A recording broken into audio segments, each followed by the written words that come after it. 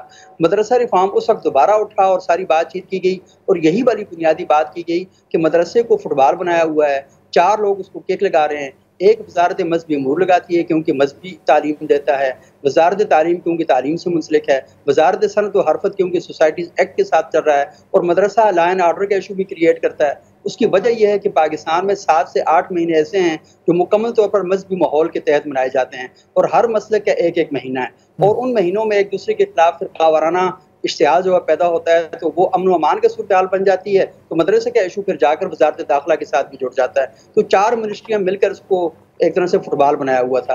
اور پھر دوسری بات یہ کہ پاکستان میں جو 32-33 ادارے ہیں یہ سارے مل کر ایک مدرسے میں جاتے ہیں اور مدرسے سے جا کر پوچھتے ہیں کہ ہاں بھائی بتاؤ تمہارے یہاں بچے کتنے پڑھتے ہیں, تم نصاب کون سا پڑھا رہے ہو. اور انسپیکٹر لیول کے اور جونیئر لیول کے لوگ جاتے ہیں, انہیں لکھنا بھی نہیں آتا اور پڑھنا بھی نہیں آتا کہ وہ جو مدرسے کے اندر عربی زبان کے اندر چیزیں بتائی جاتی ہیں تو بڑا مشکل صورتحال ہو جاتی ہے, اور پھر بعض کا جا کر تھوڑا سا زائد آگے بھی بڑھ جاتے ہیں.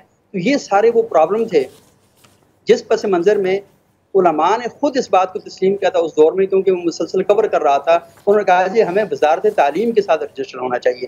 اور پھر 2009 میں جب 2019 میں جب ان کو وزارت تعلیم کے ساتھ رجسٹر کیا گیا تو اس وقت جو 5 وفاق تھے جن کو اتحاد تنظیمات مدارس کہا جاتا ہے, ان سب کے علماء کے اس کے اوپر دستخط موجود ہیں. لیکن یہ اصل میں ایک معاہدہ ہوا تھا, اس میں 2 فریقین, ایک تو حکومت تھی اور دوسرے یہ جو اتحاد تنظیمات مدارس والے تھے. لیکن مولانا فضل الرحمان صاحب اس وقت اس کے خلاف بولے تھے. انہوں نے کہا تھا کہ یہ اصل میں مدرسے کی خود مختاری کو کنٹرول کرنے کی کوشش ہو رہی ہے اور یہ ایک بڑی سازش ہو رہی ہے. تو پھر اس کی وجہ سے اتحاد تنظیمات کے لوگوں نے وزارت تعلیم کے ساتھ اپنے آپ کو رجسٹر نہیں کروایا. اس وقت پورے پاکستان میں 24,000 مدرسے رجسٹر ہیں, 18,400 مدرسے جو ہیں وہ وزارت تعلیم کے ساتھ ہیں اور باقی جو ہیں سوسائٹیز ایکٹ کے تحت ہی رجسٹر ہیں.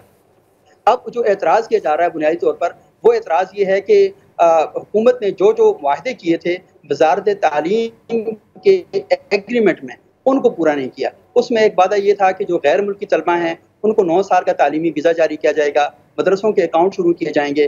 اس کے ساتھ ایک اور یہ تھا کہ مدرسے کا جو نصاب ہے اس پر مطلب مشاورت ہوگی. تو اس طرح کی ساری چیزیں تھیں. اس کے اندر یہ جو ابھی آپ سوسائٹی ایکٹ کے تحت جو اس کی شپ نمبر 21 ہے اس کے تحت 5 چیزیں ہونی تھی. ایک سب سے بڑی بات تھی کہ رجسٹریشن تھی اس کی ریکوائرمنٹ پوری کرنی تھی. دوسرا تھا کہ اینول رپورٹنگ ہوا کرے گی. تیسرا تھا کہ آڈٹ کی جو ریکوائرمنٹ ہے وہ پوری کریں گے.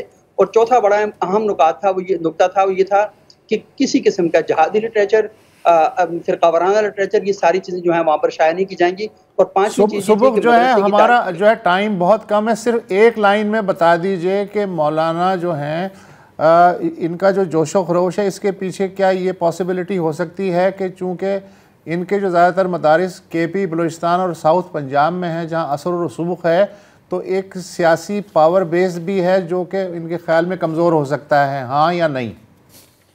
بالکل وسیع صاحب, ان کی مدرسہ کانسٹیٹوئنسی ہے اور مولانا فضل الرحمان نے 26ویں ترمیم میں یہ چیزیں ڈالی بھی اسی لیے تھیں کہ وہ اپنی اس کانسٹیٹوئنسی کو خوش کرنا چاہتے تھے. ٹھیک ہے, بالکل صحیح ہے. بہت بہت شکریہ سبوک, آپ نے بہت ہی تفصیل سے ایکسپلین کر دیا کہ اصل مسئلہ ہے کیا.